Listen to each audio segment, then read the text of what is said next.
Dios les bendiga, soy el obispo Hugo Alfonso Montesinos. La palabra de Dios para nuestras vidas está llena de esperanza y nos muestra los principales pilares de la fe en nuestro Señor Jesucristo.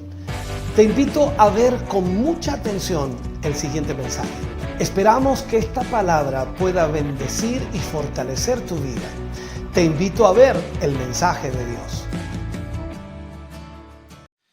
Efesios capítulo 1, versículos 5, versículo 6 y también leeremos el versículo 12.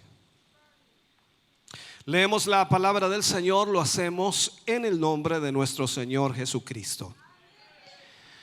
Dice: en amor, habiéndonos predestinado para ser adoptados hijos suyos por medio de Jesucristo, según el puro afecto de su voluntad, para alabanza de la gloria de su gracia, con la cual nos hizo aceptos en el amado, a fin de que seamos, de acuerdo al versículo 12, a fin de que seamos para la alabanza de su gloria, nosotros los que primeramente esperábamos en Cristo. Oremos al Señor.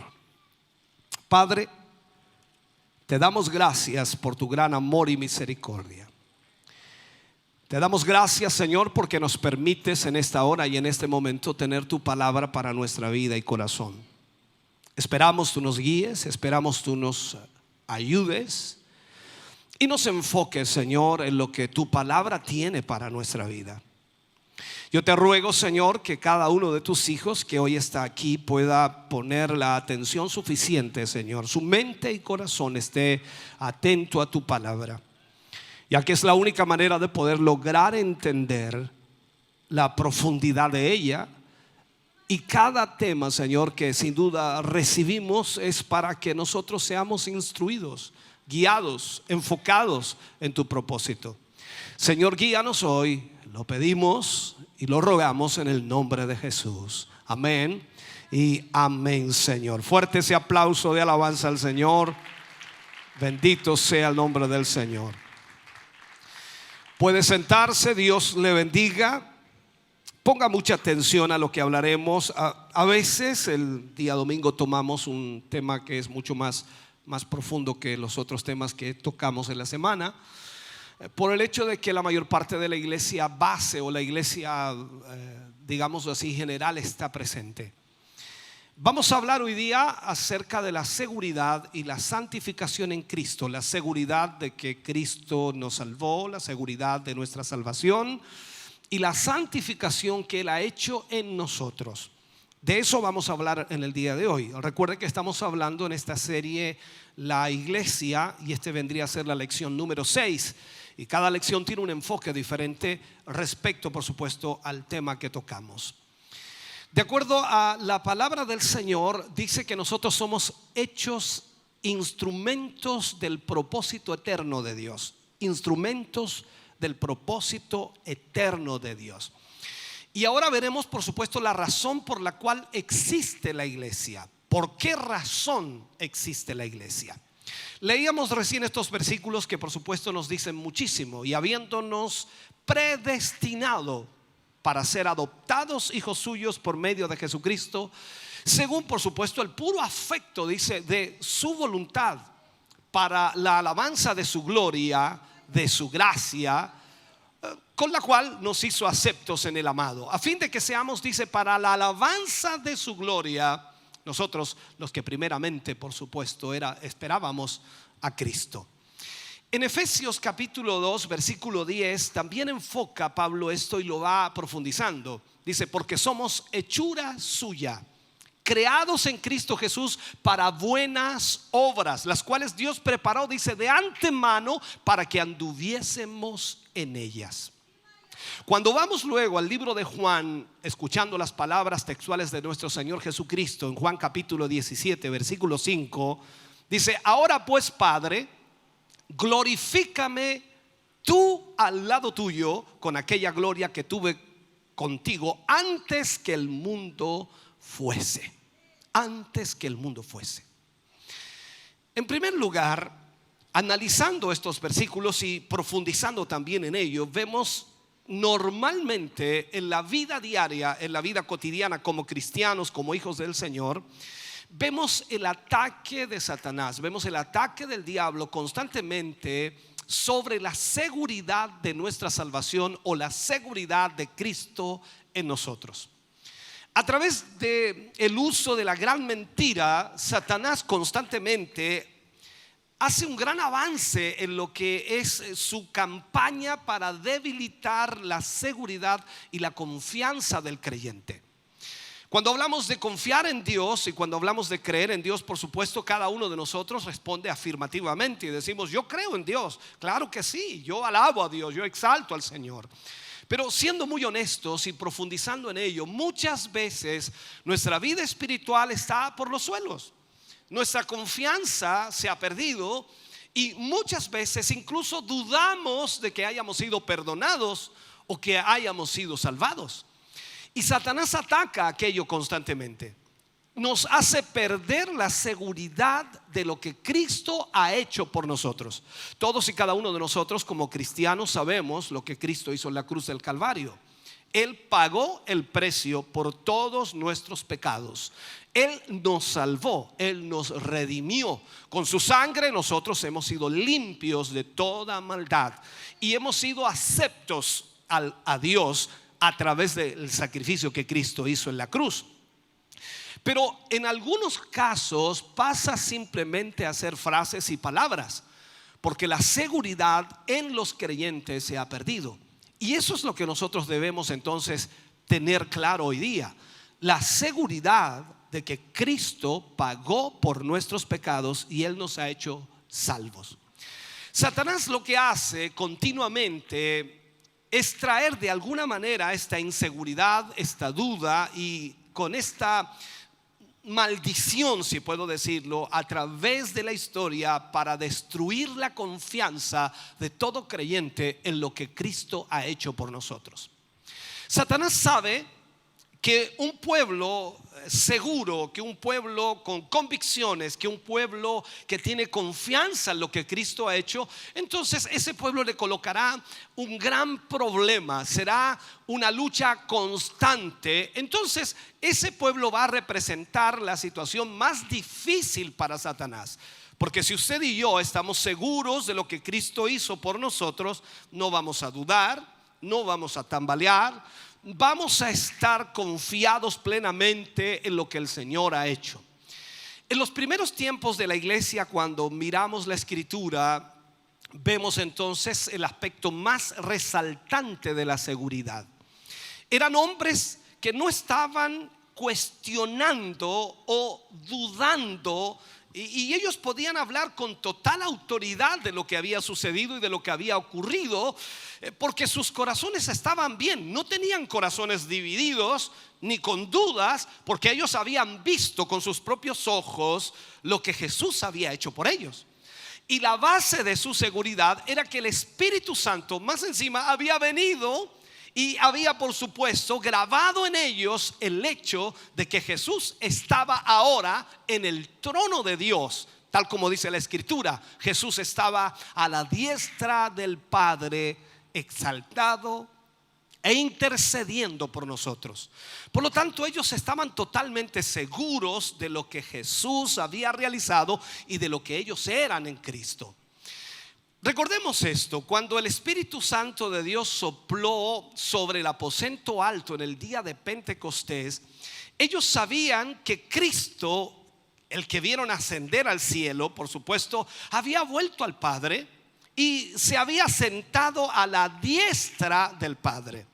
Y a través de ese suceso, el derramamiento del Espíritu Santo vino. Recuerde que Jesús les había dicho que les convenía que Él se fuera, porque si Él se iba, entonces su Padre le enviaría el Consolador. Y de esta manera entonces el derramamiento del Espíritu Santo vino. Y esa fue la evidencia en sus corazones de que esto era verdad, de que Cristo estaba sentado a la diestra del Padre, porque el Espíritu Santo había venido. O sea, es decir, si el Espíritu Santo no hubiera venido, entonces Jesús mintió, no está a la diestra del Padre. Pero el Espíritu Santo vino y los llenó, y ese día en el aposento alto inicia la iglesia con un poder extraordinario, con un poder maravilloso, hermano querido. Entonces, veamos esto. Él está ahora sobre todo principado y sobre toda potestad. Eso es lo que dice la Escritura. Él tiene el poder sobre todo principado y sobre toda potestad. Así que las personas, esas personas que estaban en el aposento alto, que antes de recibir el Espíritu Santo, esas personas eran inseguras, ahora se convierten increíblemente, repentinamente, en personas seguras de sí mismas en Cristo. Es por eso que vemos a un Pedro que antes de recibir el Espíritu Santo había negado, dice, había negado a Jesús en 3 oportunidades, y ahora increíblemente Pedro estaba hablándole a las multitudes y hablando de todo lo que había acontecido y predicándoles, y dice 3,000 personas se convirtieron al Señor. O sea, aquellas personas inseguras ahora se transformaron en personas seguras. Así que en este sentido, entonces, vemos nosotros que ellos estaban seguros en Cristo de todo lo que Cristo había dicho, de que todo lo que iba a suceder y de todo lo que iba a ocurrir, ellos estaban seguros que así sería. Ahora, es cuando la exaltación de Jesús se establece en el trono, también la exaltación de Jesús se establece en nuestro corazón. Y eso da la seguridad entonces para la vida cristiana. Ahora, la estrategia del enemigo hoy día es de minar la seguridad espiritual, de que nos sintamos como que parece que Dios no está con nosotros, como que parece que Dios no nos ama, como que parece que la situación está compleja y nosotros no vamos a tener la protección de Dios. Eso es lo que trata de hacer el diablo. Pero miremos la Escritura. Dice que la casa de Dios está edificada sobre él. O sea, Cristo dijo: sobre esta roca edificaré mi iglesia. O sea, la casa de Dios está edificada en Cristo. Y él agrega, dice: y las puertas del infierno no prevalecerán contra ella. Entonces aquí podemos decir nosotros: tú no puedes edificar sin la seguridad de que Jesús está exaltado o sentado a la diestra de Dios. Tú debes saber entonces que Jesús está arriba, sentado a la diestra del Padre, intercediendo por ti, intercediendo por mí. Y como dije en muchas ocasiones, si el diablo pudiera matarte o matarme a mí, ya lo hubiera hecho. Pero no puede hacerlo porque hay un Jesús sentado a la diestra del Padre, intercediendo por nosotros y protegiéndonos cada día. Bendito sea el Señor. Ahora, entendamos esto. Es imposible edificar, y hablo de Cristo edificando nosotros, es imposible edificar cuando hay personas inestables. A veces están bien, a veces están mal, salen y entran. Hablo de la iglesia, salen y entran, y por cualquier cosa son sacudidos. Entonces es muy difícil edificar una iglesia fuerte, sólida, firme, si no hay seguridad. ¿Me está escuchando? Por eso tenemos hoy día tantos creyentes que van y vienen, que suben y bajan. Es una situación muy compleja eso. Y en este sentido entonces nosotros debemos entender lo que Cristo ha hecho por nosotros. Si estudiamos un poco y vemos muchas referencias o vemos mucha historia en la Biblia, tenemos el caso de David y Salomón. Recordemos por lo menos eso. Notamos que la realidad de la casa de Dios se originó en el hecho de que Dios había asegurado tanto al rey, en el caso de David, y también había asegurado el trono para la casa de David, que vendría a ser por supuesto Salomón. Pero más allá, espiritualmente está enfocado a algo más grandioso, porque el hijo más grande de David, lo vemos en la Escritura, es Jesús. No es que sea Jesús el hijo de David directamente, pero recuerden que cuando Jesús aparece, le dicen: Jesús, hijo de David. de la simiente de David. Por lo tanto, el trono se había asegurado en la simiente de David. Y Jesús entonces estaba en esa seguridad porque Dios había establecido de esa manera la exaltación de Cristo.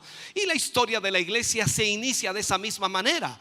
O sea, nosotros no estamos aquí por una casualidad, por una eventualidad, por un caso especial. No, estamos aquí literalmente porque ha sido establecido por Dios. Y usted y yo somos la iglesia de Jesucristo, con todas nuestras debilidades humanas, pero Cristo es la fuerza de toda nuestra vida. Y nosotros estamos aquí para hacer la voluntad del Dios. Ahora, la nota suprema en esto de que la iglesia está edificada es la nota absoluta, la seguridad de que por supuesto viene de lo que Dios ha asegurado en gloria a su Hijo.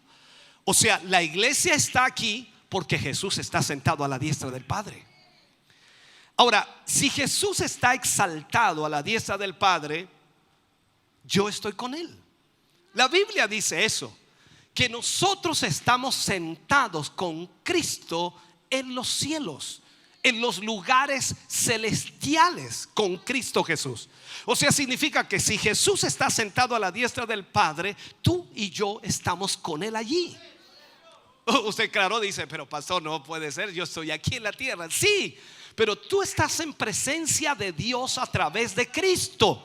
Porque tú y yo debemos entender que cuando Cristo nos mira a nosotros, lo que ve no eres tú, lo que ve no soy yo, sino lo que ve es a Cristo Jesús. ¿Me estás escuchando?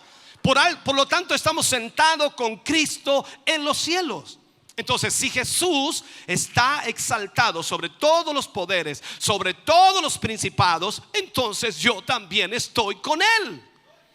O sea, ningún principado, ningún poder puede contra ti, no por tu fuerza, sino por el poder de Cristo Jesús. No hay poder, no hay principado, no hay potestad, no hay demonio, no hay diablo que pueda hacerte daño si Él no lo permite, porque estás junto con Él. Por lo tanto, entonces, la gran seguridad debe estar en ello. Debe venir a nuestro corazón de que estamos en Cristo Jesús y Él nos protege. Ahora, miremos aquí. La Escritura nos habla de Cristo Jesús, que es el reposo de Dios. El reposo de Dios en su Hijo. También habla de la seguridad que viene, por supuesto, de ese reposo en el corazón. Si nosotros tenemos a Cristo, entonces tenemos el reposo. Ahora, no es por casualidad que Salomón tiene ese nombre. Salomón significa reposo. Significa reposo. Nosotros vemos en la Biblia cuando Esteban, refiriéndose a Salomón, dice de esta manera en el libro de Hechos, capítulo 7, versículo 47 al 49. Y habla y dice, mas Salomón, dice, le edificó casa. Si viene el Altísimo, no habita en templos hechos de mano, como dice el profeta. El cielo es mi trono y la tierra el estrado de mis pies. ¿Qué casa me edificaréis? Dice el Señor. ¿O cuál es el lugar de mi reposo? Salomón, hermano querido, que significa reposo, entonces está enfocándonos en esta realidad de que Cristo es nuestro reposo. Ahora, Salomón tenía otro nombre que se llamaba Jededías, y Jededías significa amado de Dios. Y esto es por supuesto lo que leemos en el libro de Efesios concerniente a la iglesia. Nos hizo aceptos en el amado. ¿Quién es el amado de Dios? Jesús. Jesús es el amado. Jesús tomó de Salomón ambos nombres: el reposo de Dios, el lugar de reposo, y es el amado de Dios, el amado del Padre. O sea, Dios obtiene todo su corazón íntegramente, totalmente. Él recibe todo con referencia a su casa y a la persona de su Hijo. O sea, tenemos que venir a la misma posición con el Padre respecto al Señor Jesús antes de que podamos ser realmente una expresión de su casa. Nosotros tenemos que tener un encuentro personal con Jesús, tenemos que tener una relación con Jesús para venir luego a ser su casa en donde Él habita. Nosotros somos la casa espiritual. Pablo dice: ¿no sabéis que sois templo del Espíritu Santo de Dios y que el Espíritu Santo de Dios habita en vosotros? O sea, cuando nos dice Pablo eso, entonces estamos conscientes de que el Espíritu Santo no habita en esta estructura, sino que habita en nosotros. Cuando tú sales de aquí, el Espíritu Santo no se queda aquí, se va contigo. Y cuando tú vas en la micro, cuando vas en el auto, cuando estás en la casa, cuando estás en el trabajo, Él está contigo. O sea, donde quiera que vayas, el Espíritu Santo está contigo, porque tú eres la casa de ese Espíritu Santo. Eres el templo del Espíritu Santo. Entonces nosotros somos la casa espiritual de Dios. Pero no estamos puestos meramente como ladrillos físicos. Nosotros somos piedras vivas, también como lo dice la Escritura. Y nosotros exaltamos al Señor, glorificamos a Dios. Y cuando lo hacemos porque Cristo habita en nosotros. Nadie puede decir: mira, el hermano está sintiendo la presencia de Dios. No, hermano querido, la presencia de Dios está en él siempre. Por eso la iglesia ha perdido esa seguridad. Por eso vienen muchas veces los hermanos, dicen: voy a ir a la iglesia a ver si Dios me toca. Pero si Dios está en ti, si eres un hijo de Dios, Él habita en tu corazón. No necesitas buscar la presencia, está en ti. Solo necesitas alabarle. Y donde dice que hay alabanza, Él está en medio de ella.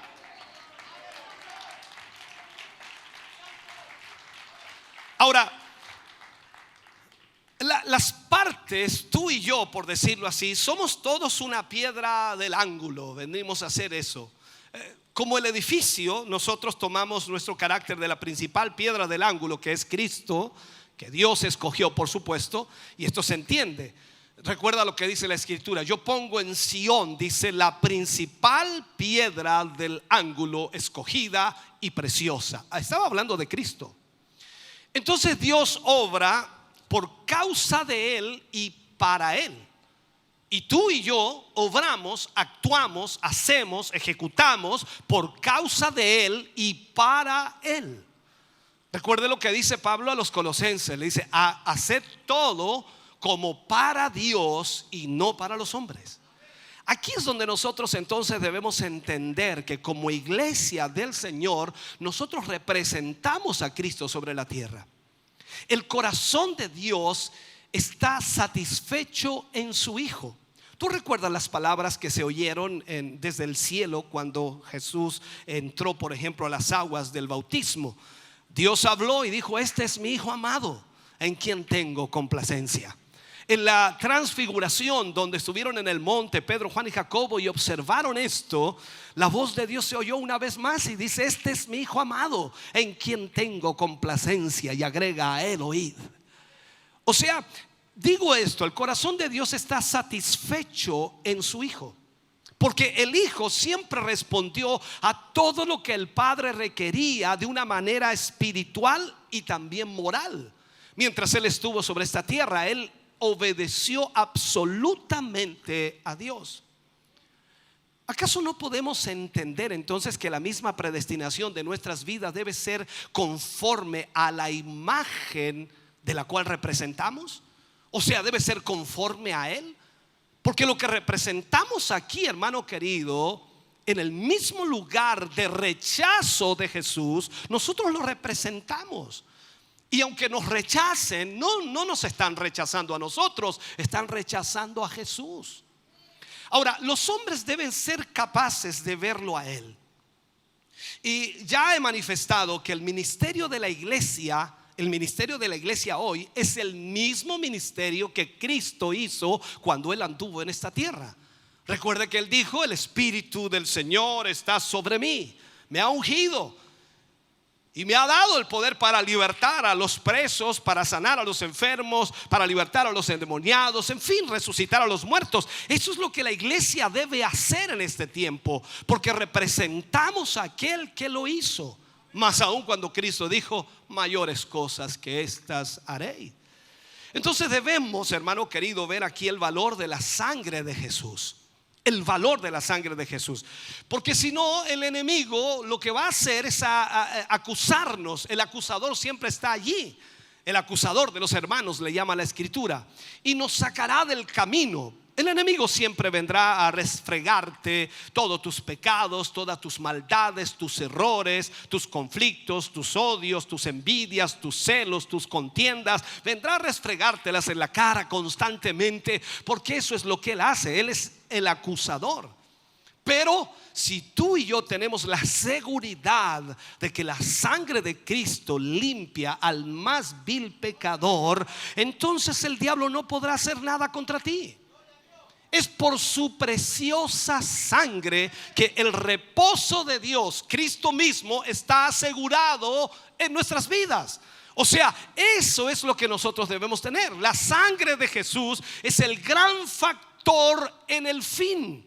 La finalidad de todo es la sangre de Cristo, y nos tenemos que agarrar de esto y nos tenemos que asegurar de esto, que no estamos aquí por algún mérito propio, sino que estamos aquí porque Cristo Jesús pagó con su sangre por mi salvación y el perdón de mis pecados. Tú y yo somos salvos gracias a la sangre de Cristo. Por lo tanto, debes asegurarte en eso.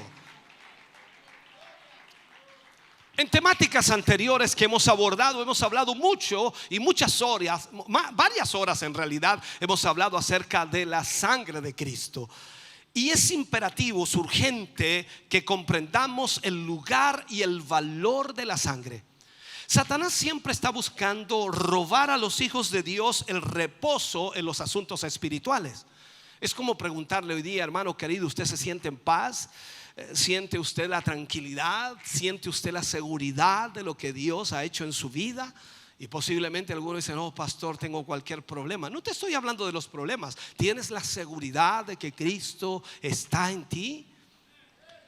Satanás busca robar toda nuestra paz, nuestra seguridad en todos los asuntos espirituales. Y nunca tenemos que permitirle que de alguna manera al otro lado de nuestras experiencias espirituales o de nuestra santificación, ¿me entiende? Nunca debemos permitirle que Satanás cruce la línea divisoria e ingrese a nuestra experiencia de salvación. Porque cuando Satanás se mete en eso, hermano querido, comienzan a nacer las dudas. ¿Seré salvo? ¿No seré salvo? ¿Me habrá perdonado el Señor o no me habrá perdonado? O a lo mejor yo ni siquiera soy hijo de Dios y yo no sé por qué vengo a la iglesia. Yo no sé para qué vengo, si soy tan malo, si soy tan mala. Y todo ese tipo de cosas comienzan a venir a tu mente porque la lucha comienza allí. Y Satanás es astuto en trabajar en ese sentido. Este es otro aspecto donde el Señor nos está de alguna manera conformando a la imagen de su Hijo. Alguien me dirá: ¿por qué tenemos esa lucha? ¿Por qué tenemos esos conflictos? ¿Por qué nos sentimos así? ¿Por qué muchas veces el diablo nos hace ver lo que somos y somos tan malos? Ahora, en este lado nosotros descubrimos en nosotros la profundidad de nuestra iniquidad y encontramos nuestra naturaleza caída. Y es un hecho. Nunca debemos permitir que lo que viene a la luz por la mano de Dios en su trato, en su trabajo, en nuestra vida, en nuestro cambio, en nuestra regeneración, cruce hasta este otro lugar de aceptación. Y nosotros debemos, hermano querido, de estar en paz con Dios ante eso. Pero no debemos permitirle al enemigo que tome aquello que Dios está haciendo, mostrándonos quiénes somos, mostrando nuestra maldad, para cambiarnos y al mismo tiempo entender que solo Cristo puede limpiarnos de todo aquello.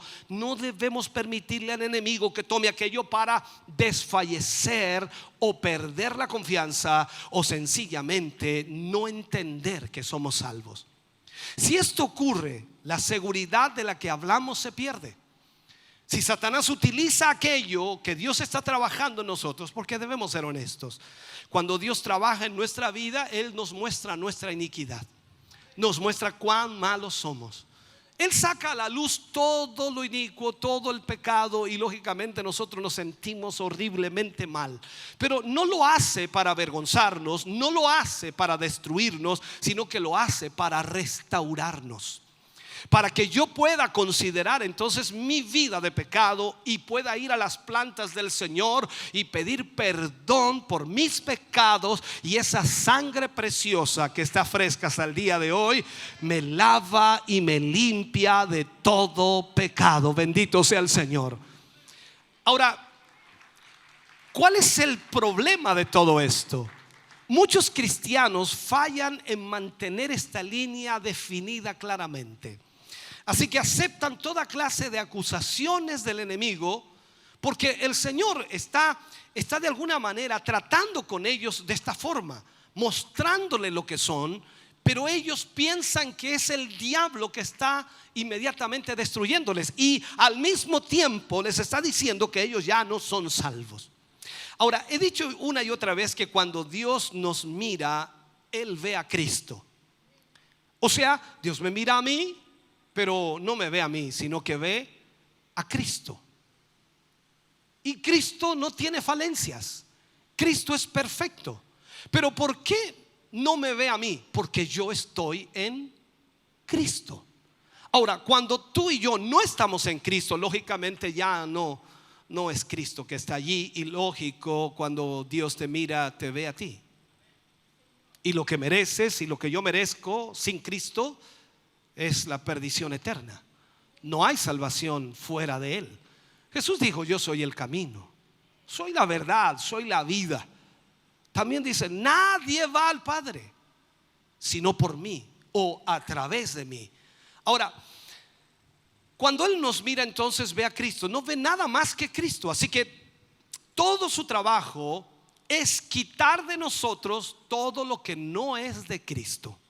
Ese es el trabajo de Dios en nuestra vida: quitar todo aquello que no es de Cristo. Así que su trato con nosotros es para demostrarnos lo que Dios ya sabe, y así ser librados de todo esto.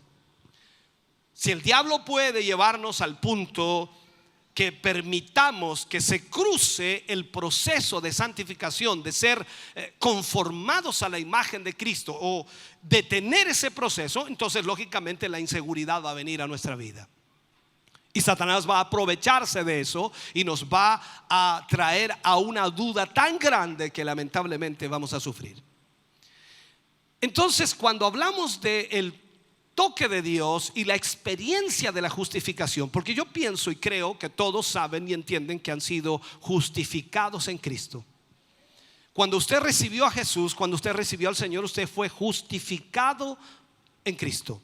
Entonces el acusador de los hermanos comienza a trabajar en contra de nosotros para destruir nuestra fe, nuestra confianza, nuestra seguridad. Y al destruir nuestra seguridad, entonces nos lleva a una situación en la que ya no tengamos confianza en Dios, porque hemos fallado. Porque hemos fallado. Y la pregunta sería aquí: ¿quién no ha fallado? Levante la mano el que nunca ha fallado. Todos hemos fallado. Pero cuando el Dios mira a tu vida y mi vida, ve a Cristo. Él nunca ha fallado. Y lo que pueda haber en tu vida que no está de acuerdo a la voluntad de Dios, Dios lo sacará a través de ese proceso para eliminarlo, y que pueda, en otras palabras, tú y yo ser la imagen de Cristo. Cuando llegamos al punto donde sabes que Dios te ha aceptado y que tienes paz con Dios, todo va bien por un tiempo. ¿Te has dado cuenta que cuando recibimos al Señor es increíble lo que sucedió, ¿no? Una semana, 2 semanas, 3 semanas, un mes, 2 meses, 3 meses, posiblemente, no sé cuánto. Cada experiencia es diferente, pero posiblemente el tiempo que duró ese idilio maravilloso con Dios, porque así lo podemos mencionar, fue maravilloso, pero duró un tiempo. Y luego Satanás vino para marcar tu pecado, marcar tu maldad, marcar todo lo que hacías mal, y nuevamente la inseguridad volvió. Luego, en el trato de Dios, miremos esto, llegas a algo que tiene que ver con progreso espiritual, crecimiento espiritual, una vida más profunda en Cristo. No hablo de la superficialidad religiosa, sino una vida mucho más profunda en Cristo. Y tan pronto como mucha gente llega a esto, pierde su seguridad. Porque lo que hace Dios en la vida más profunda es mostrarnos cuán pecadores somos. cuán malos somos, no para condenarnos, sino para que nosotros abandonemos aquello que Él nos está mostrando. ¿Recuerdas a la mujer adúltera en la Biblia? Fue encontrada en el acto mismo del pecado. De acuerdo a la ley decía que debía ser apedreada hasta la muerte. Pero Jesús viene y dice a los que estaban allí: el que esté sin pecado, lance la primera piedra. Jesús sabía que nadie podía hacerlo porque todos eran pecadores. La honestidad en esos hombres fue increíble, porque hoy día muchos de nosotros no somos honestos. Si yo te dijera a ti que soy santo, estaría siendo deshonesto también. ¿Por qué? Porque soy un pecador regenerado, un pecador que va cambiando cada día, un pecador que va teniendo trato de Dios en su vida y que Dios va eliminando de mi vida cada día aquello que no es de Él. Y es el mismo proceso que tú y yo vivimos cada día. Pero cuando eso sucede, entonces nosotros a veces le ponemos oído al enemigo y nos dice: ¿cómo puedes adorar a Dios? Mira lo que hiciste. ¿Cómo puedes ir a la iglesia? Mira lo que hiciste. Y mucha gente no vuelve a buscar a Dios porque Satanás le restregó su pecado. Pero se olvidan de algo: que Cristo Jesús murió en la cruz para perdonar nuestros pecados. Y no estoy hablando aquí que tú vengas por venir. Estoy hablando de que tú reconozcas que eres pecador y vas a las plantas del Señor y pides perdón. Ahora, solamente cuando caminamos con Dios venimos a conocer de la profundidad de nuestra maldad, de nuestra naturaleza pecaminosa. Pero debemos darnos cuenta de ello, que este es un asunto de nuestro Señor. O sea, el Señor siempre nos va a mostrar nuestra maldad. Mira el apóstol Pablo, el gran apóstol Pablo, un hombre que podríamos nosotros llamarlo santo respecto a todo lo que escribió en las epístolas paulinas. Sin embargo, él dijo: miserable de mí, ¿quién me librará de este cuerpo de muerte? Porque lo que no quiero hacer, eso hago, decía él. O sea, estaba hablando de su inclinación hacia el pecado, de su inclinación hacia la maldad. Pero no podemos pensar que Pablo se perdió porque decía que era pecador, cuando tú y yo también lo somos. Él se aferraba a Cristo Jesús y él decía que Cristo Jesús era el que había muerto por él, por lo tanto su sangre le limpiaba de todo pecado. Entonces, nunca debemos permitir, hermano querido, que todos los problemas de santificación vengan y destruyan la seguridad de la justificación. Es una realidad, no somos santos. Fallamos, nos equivocamos, pecamos, hablamos más de la cuenta, ofendemos, hacemos cosas las cuales no debiéramos hacer. Y ahí está entonces la justificación. Debemos ir al Señor y pedir perdón para que Él nuevamente con su sangre nos limpie de todo aquello. Pero no podemos perder la seguridad.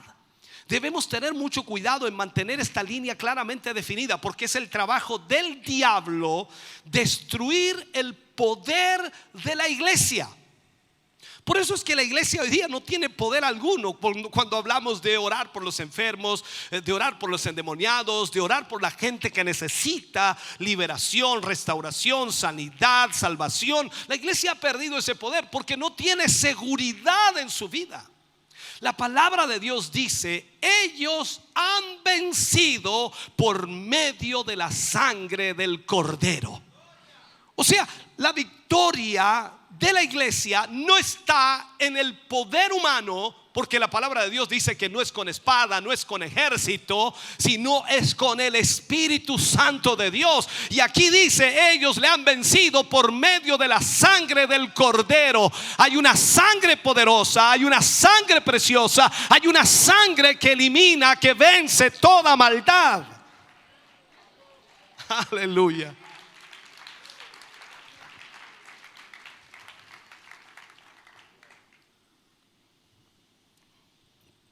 Si vemos esto y nos preguntamos a quién vencieron, es un hecho que vencieron al acusador de sus hermanos, al acusador, a Satanás, al diablo. Satanás está buscando derrumbarnos día tras día, hora tras hora, minuto a minuto, derrumbarnos mediante acusaciones, Y la respuesta de ellos debe ser la sangre de Cristo. La sangre no solo pertenece a la salvación, sino que también es para el triunfo final, el elemento final. Por eso dice en Apocalipsis, le vencieron por la sangre de Cristo. En una de las historias que Martín Lutero cuenta de su experiencia, el gran reformador da el testimonio de cómo en un tiempo de estudio, de la palabra de Dios, estaba profundizando en la escritura, el diablo viene a él. Increíble, él cuenta eso. Y dijo que el diablo tenía un rollo largo, muy largo. Y comenzó el diablo a leerle todas las acusaciones y las cosas que estaban en el rollo y que identificaban a Lutero. O sea, en otras palabras, todas las cosas que estaban mal con Lutero. Él siguió leyendo, el diablo seguía leyendo una tras otra, y Lutero estaba sentado allí sabiendo que todo lo que decía el diablo era verdad. Y comenzó a ver que todo esto era una realidad. Y cuando el diablo terminó, tiró el rollo, lo tiró al piso y le dijo a Lutero: ¿qué vas a hacer con eso, Lutero? Y Lutero le dijo: todo lo que has dicho es verdad, diablo, pero te olvidaste de lo fundamental. El diablo le dice: ¿pero qué es lo fundamental? Lutero le responde y le dice: la sangre de Cristo me limpió de toda injusticia. Aleluya. Oh, bendito Dios.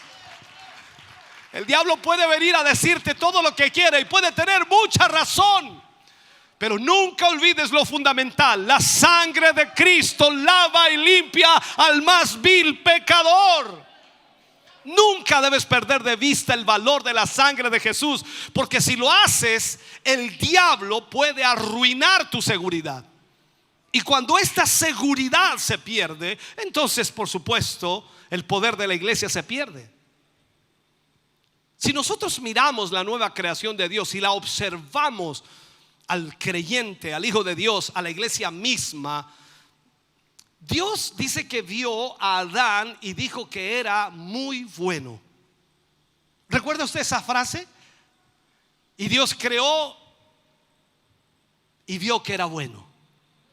Cuando creó a Adán, dijo y era bueno.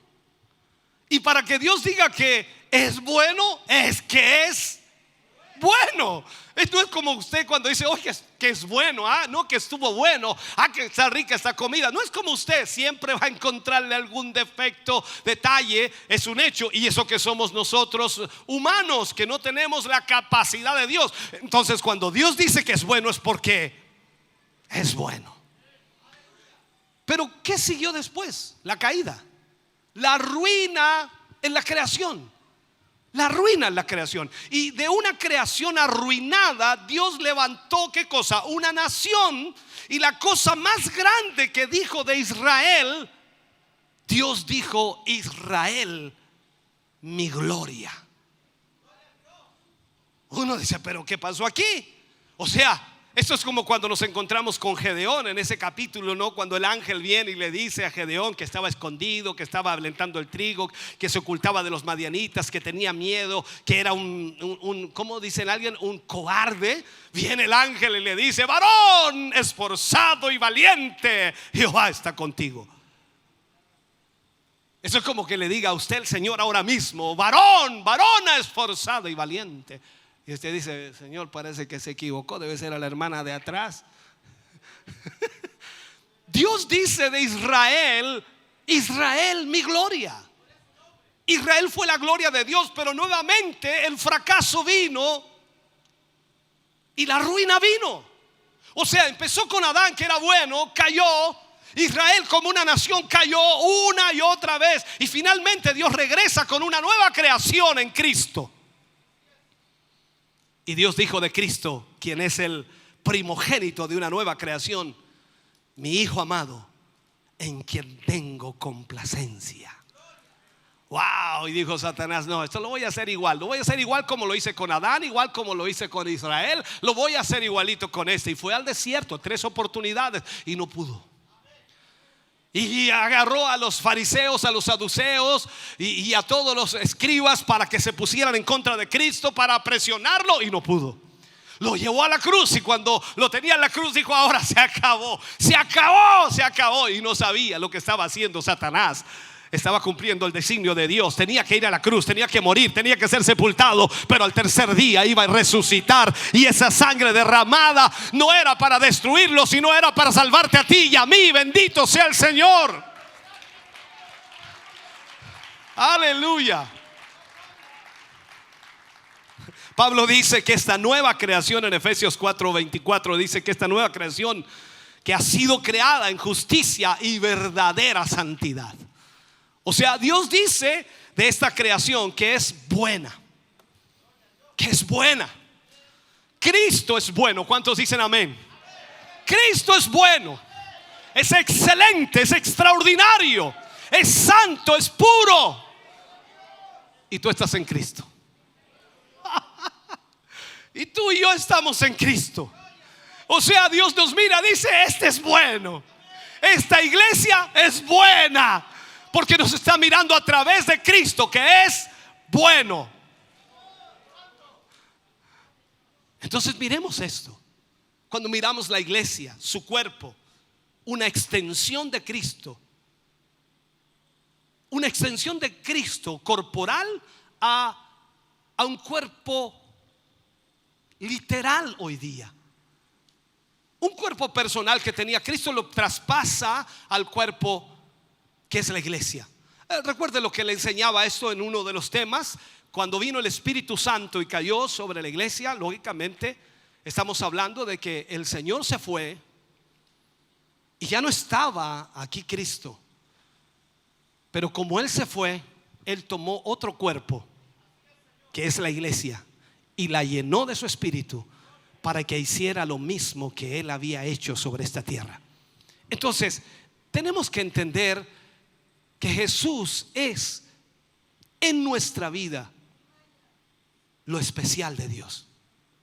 Y esa es la respuesta final. Ahora, ya no va a haber otra caída o otra ruina en la creación de Dios. Cristo no falló, Cristo no pecó, y la iglesia está sujeta y ligada a Cristo. Por lo tanto, nosotros de una manera u otra vamos a ser limpiados de todas nuestras impurezas, de toda nuestra maldad, y al final de todo esto vamos a ser puros como Él.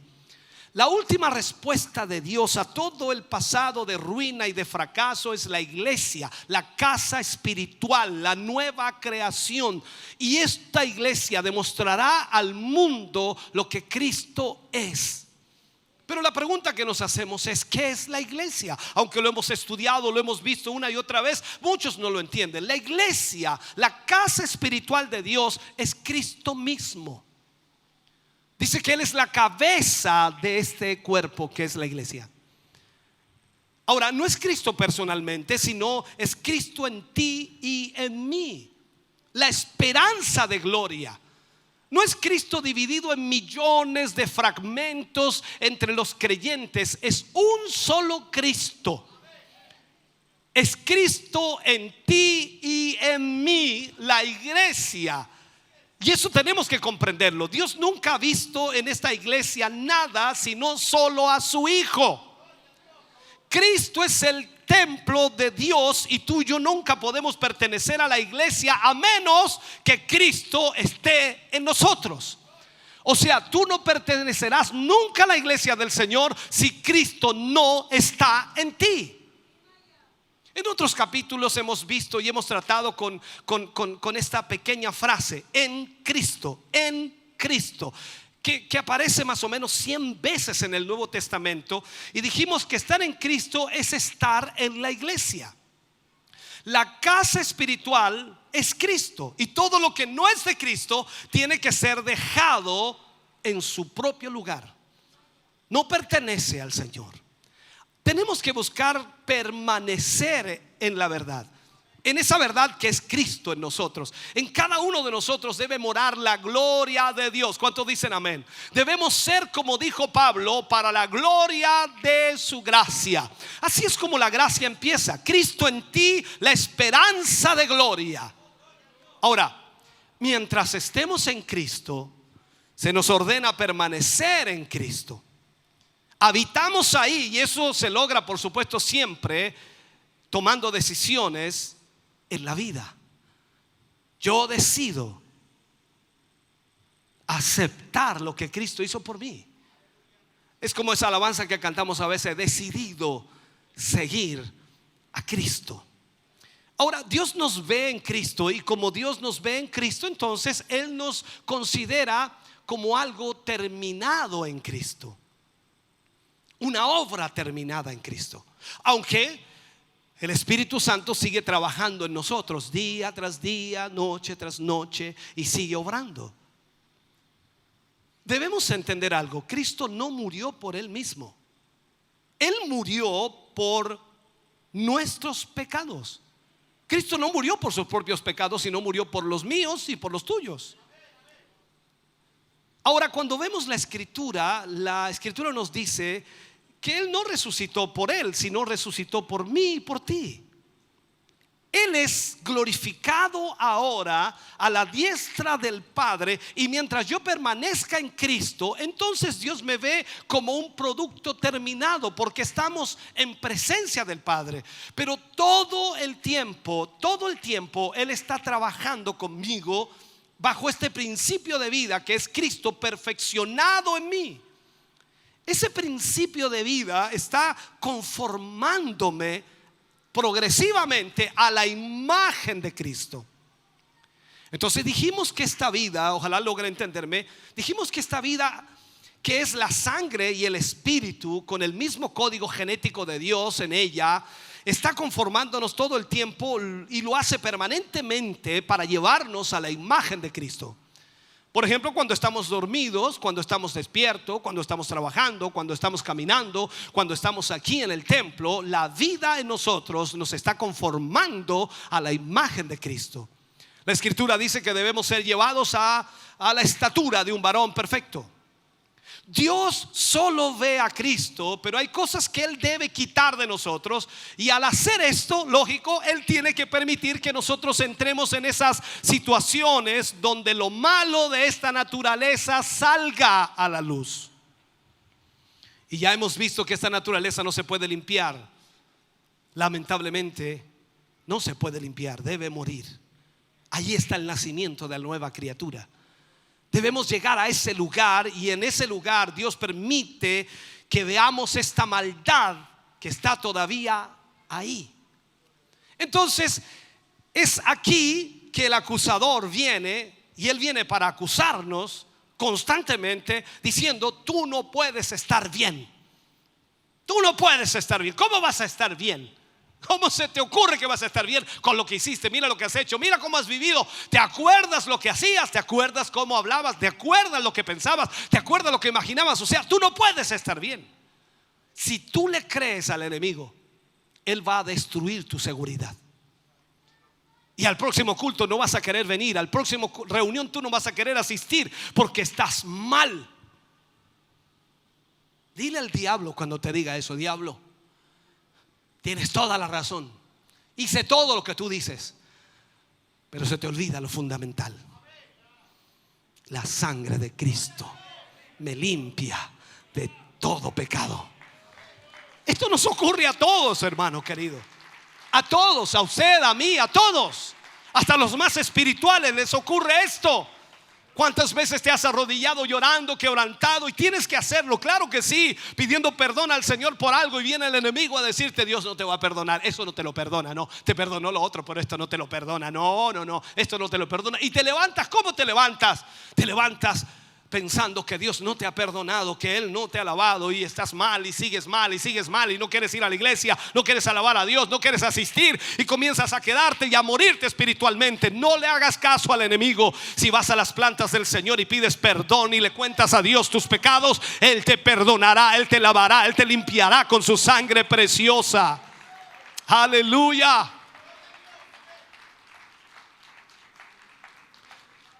Déjame terminar con esto. Un pastor cuenta una experiencia, y que es una experiencia que quizás muchos hemos vivido. Yo también la he vivido de muchas maneras, diferente quizás, pero muy parecido en el enfoque general. Este pastor cuenta su experiencia. Dice: un hombre que estaba en la iglesia, un ser humano despreciable, dice él, había destruido a sus padres por las drogas. Y cuando la mamá estuvo en el hospital por tanto sufrimiento, este hombre le vendió sus muebles. Los había destruido físicamente. Y algunos meses después de toda esta situación, dice, me llamó por teléfono un lunes por la noche. Y el pastor dice: yo reconocí la voz de él y sentí algo dentro de mí, una rabia, una molestia. Él me dijo que necesitaba oración. Y bueno, yo hice una pequeña oración para acabar pronto, dice, para terminar luego con él.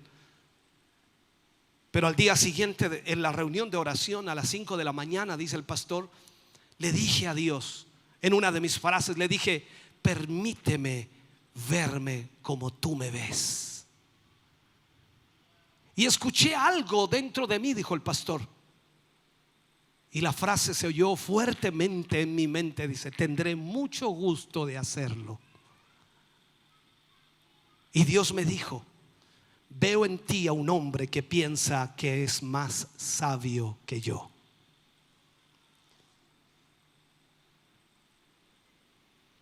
Él dice: ¿podría haber algo más malo que eso? Y el diablo vino a atacarme. Dice el pastor: me quebranté y comencé a llorar. Y le dije: Señor, ¿por qué? ¿Qué he hecho de malo? ¿Cómo puede haber tan maldad en mí?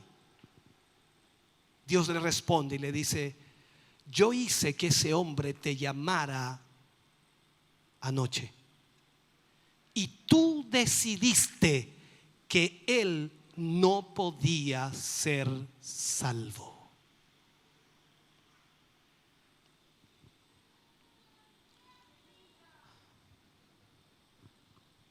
El pastor dice: yo no tenía idea que había tal maldad en mí. Quizás es tu caso también. ¿Cuántas veces tú has decidido que alguien no merece ser salvo? Ese hombre no merece ser salvo, esa mujer no merece ser salvo, ese no merece el perdón de Dios. ¿Quién eres tú para hacerlo? Eso es la maldad que hay en nosotros. Por eso dice: porque de tal manera amó Dios al mundo. No hay manera de entenderlo, no hay manera humana de comprender cómo un Dios tan santo pudo amarnos a nosotros, que no merecíamos absolutamente nada. Esa es la maldad del ser humano. La maldad estaba dentro de mí, dice el pastor. Yo tenía un concepto más alto de mí mismo que el que debería tener.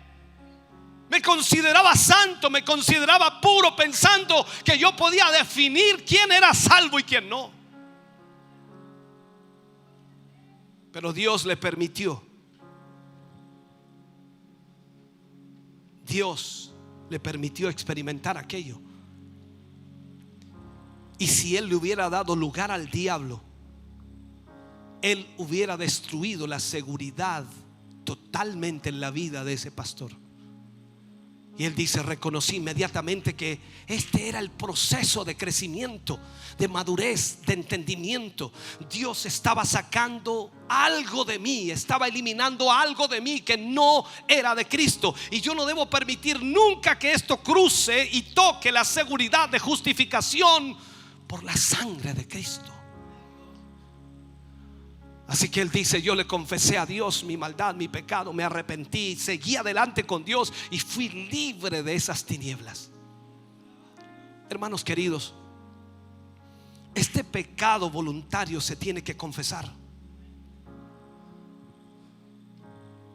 Mientras Dios nos mueva hacia la imagen de Cristo, Él nos va a llevar a situaciones donde lo peor de nosotros, o aquello que ignorábamos, va a ser expuesto, va a aparecer y va a ser sacado a luz. Y luego vendrá el acusador contra nosotros. debemos reconocerlo por lo que es. No permitamos que nuestra seguridad sea destruida. No permitamos que nuestra seguridad sea eliminada. Tú y yo estamos en Cristo Jesús. Él me salvó, Él te salvó, Él te redimió, Él te perdonó. Él pagó el precio por tu vida en la cruz. Tú puedes estar aquí en esta mañana y pensar que eres el más malo de todos, y pensar que ni siquiera mereces estar aquí, porque tu maldad está allí golpeándote y el diablo está trayéndote a tu mente todo lo malo que has hecho, y quizás tenga toda la razón en lo que dice. Pero no olvides lo fundamental: la sangre de Cristo limpia al más vil pecador. Tú puedes haber llegado cargado de pecado esta mañana. Discúlpame que lo ponga así. Puedes haber llegado cargado de pecado y de maldad, con una mente totalmente distorsionada, con un peso en tu conciencia tan grande. Pero en esta mañana tú puedes volverte a casa libre. Tú puedes volverte a casa perdonado. Tú puedes volverte a casa libertado. Tú puedes volverte a casa sanado. Tú puedes volverte a casa limpio por la sangre de Cristo. Y solo necesitas asegurarte en eso, porque Cristo lo hizo. No es algo que va a hacer, es algo que ya hizo 2000 años atrás. Y solo tú tienes que aceptarlo y decir que Él es el que te limpia de todo pecado. No es tu cambio el que te limpia, no es mi cambio, es lo que Cristo hizo en la cruz del Calvario. Él irá procesando tu vida, eliminando aquello que no es de Él. Cada día Dios tratará contigo y conmigo, pero solo su sangre nos limpia. Ponte de pie, por favor, iglesia, por un momento, ponte de pie. Hace mucho tiempo que no hago un llamado al altar. Creo que hoy debo hacerlo, porque no hay duda de que te has sentido así muchas veces. El diablo te ha venido a resfregar una y otra vez lo que has hecho mal. Y no puedo decirte que aquí, todos los que estamos aquí, no tenemos ninguna cosa mala hecha. Todos hemos hecho cosas malas. Nuestra mente, nuestro corazón, nuestras actitudes, nuestro carácter, nuestras palabras, nuestras acciones, nuestros sentimientos, nuestras emociones, todo está delante de Dios. Pero solo Él puede perdonarnos. Gracias por tu amor inmerecido. Gracias, Señor, por venir a la cruz y pagar por nuestros pecados, por nuestra maldad. Señor, hemos fallado, hemos pecado, y nuestro pecado está delante de nosotros. Pero tu amor, Señor, tu amor nos alcanzó, y tu sangre derramada nos limpia de todo pecado. Te rogamos hoy, ten misericordia una vez más. Una vez más, Señor, ten misericordia de nosotros. Perdónanos, y que tu sangre nos limpie, y que tu sangre nos lave. Porque aunque el diablo venga, Señor, a restregarnos todo el mal y el pecado que hemos cometido, tu sangre preciosa nos lava y nos limpia de toda maldad. Señor, gracias, porque solo tu sangre nos hace aceptos al Padre. Gracias, Señor, por ser tu iglesia, por ser tus hijos, por ser tu pueblo. Señor, gracias por la seguridad que tú nos das, Señor, a través de tu presencia en esta mañana, en este lugar. Gracias por la presencia de tu Espíritu Santo aquí, Señor, confortando nuestra vida y nuestro corazón. Anima a tus hijos, levanta a tus hijos, fortalece a tus hijos. Que en esta hora, Señor, aleluya, tu pueblo, tu iglesia, Señor, se levante y pueda entender el gran amor que tú has tenido para con nosotros. Que tu amor excede a todo conocimiento, que tu amor es más allá de nuestro pensamiento, que tu amor es puro y tu amor es grande. Y la salvación que hoy tenemos es gracias a ese amor tan grande. Padre, gracias por tu amor, tu misericordia. Gracias por tu perdón. Gracias por tu bondad. En el nombre de Jesús lo agradecemos hoy, Señor. Para tu gloria, mi Dios, para tu gloria. Oh, gracias, Señor Jesús. Aleluya. Estamos contentos de que hayas visto y escuchado este mensaje. Creo con todo mi corazón que Dios le ha bendecido. Quiero invitarles a suscribirse a mis redes sociales, donde tenemos contenido que le ayudará a alimentar su vida espiritual.